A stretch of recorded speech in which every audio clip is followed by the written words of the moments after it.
Así que bueno, vamos a responder las preguntas que hace este chico, no sé el nombre. En algún lado de estar, perdón, que no sé tu nombre, pero estás en algún lado, estás para ver, no, tengo tu... Iván. No, si no es una falta de respeto. No me gusta la falta de respeto. Bien, la primera pregunta es, ¿el humor es importante en la política y por qué? A ver, Iván, mira, para mí el humor es importante en la vida. Si nosotros la vida la tomamos con total ceremonia y con total seriedad, terminamos haciendo algo absolutamente insoportable de la vida. El problema es cuando confundimos humor con sátira. Son dos cosas distintas. El humor siempre es basado en el respeto, ¿sí? También el humor tiene sus épocas y sus climas de épocas, ¿sí? No es lo mismo el humor hoy que el humor en los años 2000, que el humor en los años 80, cuando, por ejemplo, Olmedo hacía el mano santa y manoseaba a la que hacía de la nena, y eso parecía gracioso, hoy no causaría gracia. Pero el humor, bien hecho, a lo mejor una mirada, una frase, algo bien hecho, siempre es importante. Porque el humor descontractura. El famoso romper el hielo. Bueno, el romper el hielo se hace con humor. Si no empezamos a tomarnos la vida con un poco más de humor, nada, vamos a vivir amargados y no tiene sentido. Por eso separo el humor de la sátira. Cuando uno toma al humor, por ejemplo, alguien que hace un gran papel con el humor y la sátira y lo hace de una manera muy profesional y muy consciente, o sea, sin herir, es Tarico. Ariel Tarico hace unos personajes y hace una parte de humor muy interesante en esta historia, porque no es que está en una posición específica, no se sabe en qué posición está, pero cuando hace un personaje te defiende al personaje cuando lo está haciendo. Así que sí, el humor para mí es importante en cualquier aspecto de la vida, no solamente en la política. Segunda pregunta, ¿cuáles son los motivos que te hizo ser antiperonista? Ahí hay un error en la pregunta. Yo no soy antiperonista, eso se lo aclaré siempre. Yo soy antikirchnerista. Hay una diferencia muy grande entre ser antiperonista y ser antikirchnerista. Yo soy antikirchnerista. El peronismo es algo, como dijo alguna vez algún Carlos, dijo, es un movimiento. O sea, es algo que viene durante mucho tiempo, es una cuestión cultural el peronismo. Es muy difícil poder responderte en un video de TikTok cuál es mi opinión con respecto al peronismo, porque serían años de historia, porque en el peronismo entra todo.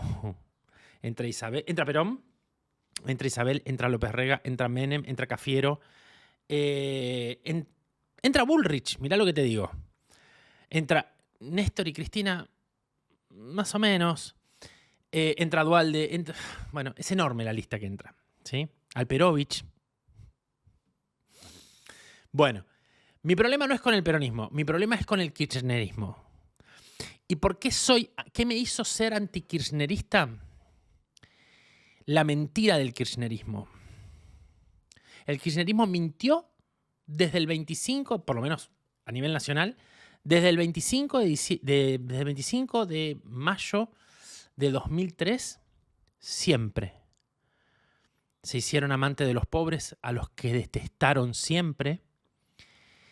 Se hicieron antimilitares cuando se abrazaban a los militares allá en Río Turbio. Y hay una historia que eso después lo voy a contar en mi TikTok. Te vendieron que hicieron la plata de manera ilícita y la hicieron quedándose con las propiedades de la gente pobre con la ley 1050. El kirchnerismo es una gran mentira, una gran falacia. Entonces esa gran mentira y esa gran falacia me hizo ser muy antikirchnerista. También es una respuesta para darla mucho más larga. Pero básicamente es eso, el kirchnerismo es una mentira y le hizo creer al pueblo, lo peor que le hizo al pueblo fue la desculturización, la deseducación y sobre todo hacerle creer que primero tienen derechos y después tienen obligaciones, cuando en realidad los derechos y las obligaciones van de la mano. Le hicieron creer al pueblo que el pueblo, solamente por ser pueblo, tenía más derechos que obligaciones. Bueno, a ver, vamos a tratar de entender esta pregunta. Se habla mucho de la corrupción cuando de tantos partidos que gobernaron de distintos colores políticos. Rara la estructura de la pregunta, pero bien. ¿Qué pensás de acerca de eso? No. ¿Qué pensás acerca de eso? Y si es contradictorio a veces hablar de que robaron cuando adentro tienen uno vinculado y no lo sacan. A ver, la pregunta es muy abstracta. Entonces, yo te puedo hablar de la corrupción, pero no entiendo qué quisiste decir. Por ejemplo, no entiendo qué quisiste decir cuando adentro tienen uno y no lo sacan. ¿A quién te estás refiriendo específicamente? Yo creo que todos los gobiernos tienen corruptos. ¿Sí? Te cuento una breve historia. Mi tío abuelo fue el primer intendente del retorno de la democracia de Quilmes, Eduardo Vides. Eduardo Vides entró con un patrimonio y salió con menos del patrimonio con el que había entrado. ¿Sí? Pero dentro de su gobierno, muchos robaron. La corrupción existe desde que el mundo es mundo. El libro de Lánata, yo tuve la suerte de tener la última, pues yo sabía que era el último libro, la última Óxido, la última edición de lata del libro de Lánata. Me hubiese encantado la dedicatoria, no llegué. En donde muestra, en donde cuenta que ya en la época colonial, el Cabildo, por ejemplo, se construyó 5 veces en plata. El Cabildo. O sea, imagínate de dónde viene la corrupción. La corrupción es más vieja que la injusticia. La corrupción es más vieja que la prostitución. La corrupción es mucho más vieja. Entonces, el que esté libre de pecado que tire la primera piedra. A Menem lo tildaban como el corrupto, el corrupto, el corrupto. Después llegaron los Kirchner. Recordemos que en semanas nomás arranca la causa Cuadernos. Olvidemos de estos 500 millones de dólares que Cristina todavía no pagó y debe pagar porque la justicia dictó sentencia. ¿Sí? No estamos hablando de algo que podría llegar a pasar o de un carpetazo. No, no. La justicia probó que a través de la aula pública se robaron 500 millones de dólares aproximadamente. Aproximadamente. Bueno, la cifra de la causa Cuadernos no alcanza para escribirla. Es muy difícil imaginarlo. Entre 35.000 y 36.000 millones de dólares. Entonces, ya cuando nos ponemos en los niveles de corrupción, ya nos ponemos a hilar muy fino. La corrupción está mal, pero es parte de la vida. La tenemos que aceptar. Y vamos a decir, ¿cómo la tenemos que aceptar?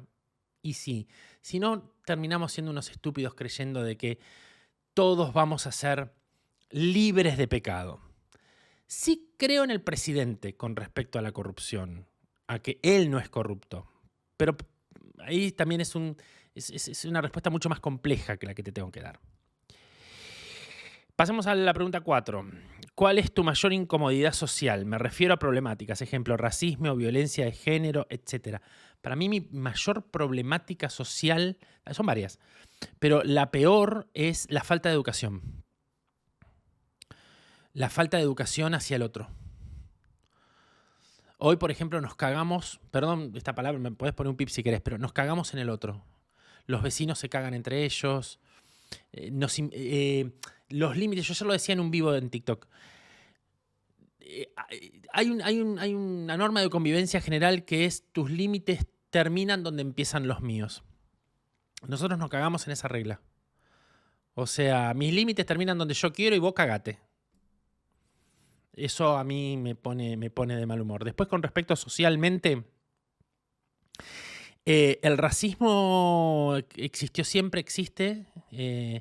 Por más que hagas un ministerio, va a seguir existiendo porque la gente tiene odio adentro. ¿Por qué existe el racismo o la violencia? A mí, cuando me dicen violencia de género, la violencia, chicos, violencia.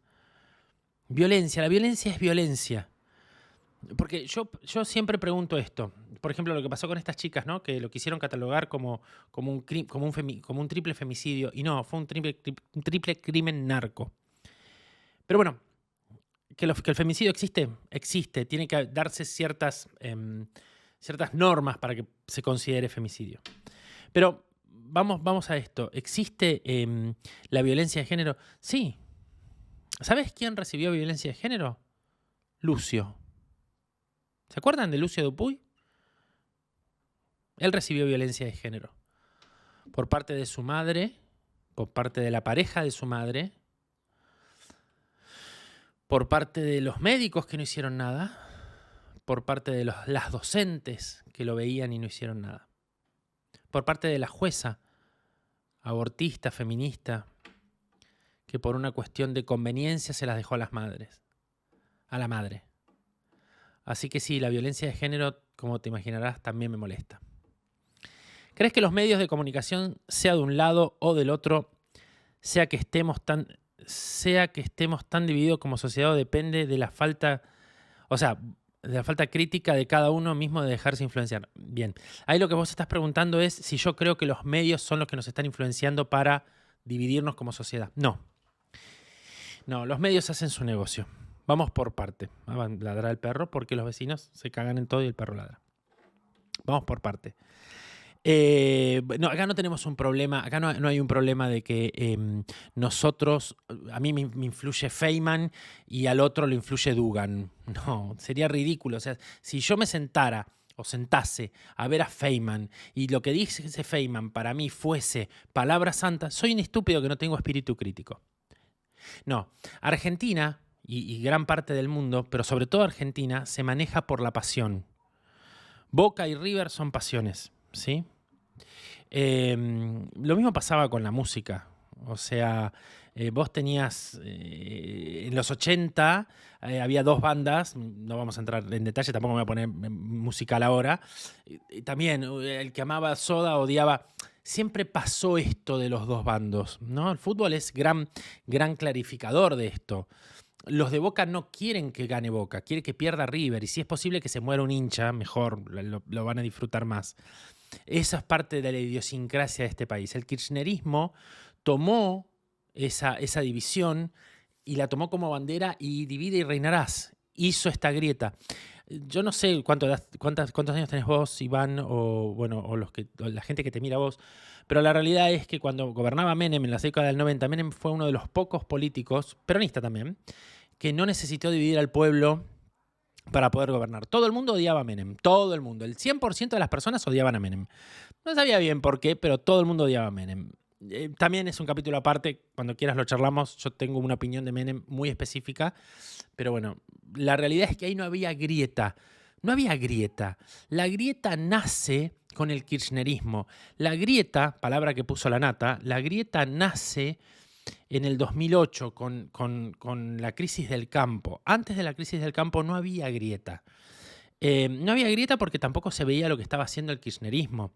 El kirchnerismo había creado una asociación ilícita junto con Lázaro Báez y Austral Construcciones para quedarse para hacer caja con la obra pública. Y eso no se veía. La grieta se vio cuando se tocó al campo, que es la gran fuente de este país. Ahí empieza la grieta. Porque el kirchnerismo había hecho adeptos y fanáticos, y del otro lado nadie se había dado cuenta. Entonces ahí empezó la grieta, y es una grieta que no se va a cerrar. Que realmente yo no creo nunca que se vaya a cerrar, pero no creo que los medios de comunicación sean los generadores de la grieta. Lo que sí creo es que los medios de comunicación se aprovechan de esa grieta para hacer su quinta y para llevarse plata a su molino. O sea, para llevarse la ventaja de esa grieta. Cuando empieza esto de la grieta, la Nata estaba... Hablo de la Nata porque lo conocen todos, o sea, puedo entrar con otros periodistas, pero hablo de la Nata porque lo conocen todos. La Nata había fundado el diario Crítica y se había fundido. Que Néstor le dijo que lo iba a fundir y de hecho lo fundió. De hecho, se ocupó de fundirlo. Y ahí, ahí empieza un gran problema para él. Y realmente estaba fundido. Si no hubiese existido la grieta, la Nata no hubiese tenido los últimos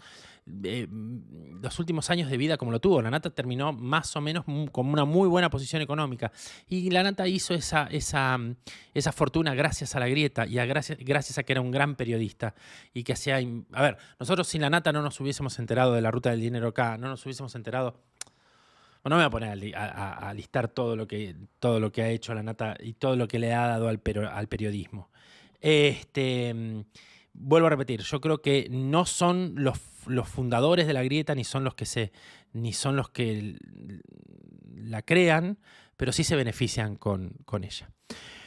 Bueno, nada, espero haberte respondido todo, espero que las respuestas te sirvan y nada, les mando un abrazo a tu audiencia y cualquier cosa Mi TikTok es Javier Fía. Igual yo voy a desaparecer de TikTok porque se lo voy a dejar a otra persona. Terminan las elecciones y yo dejo TikTok.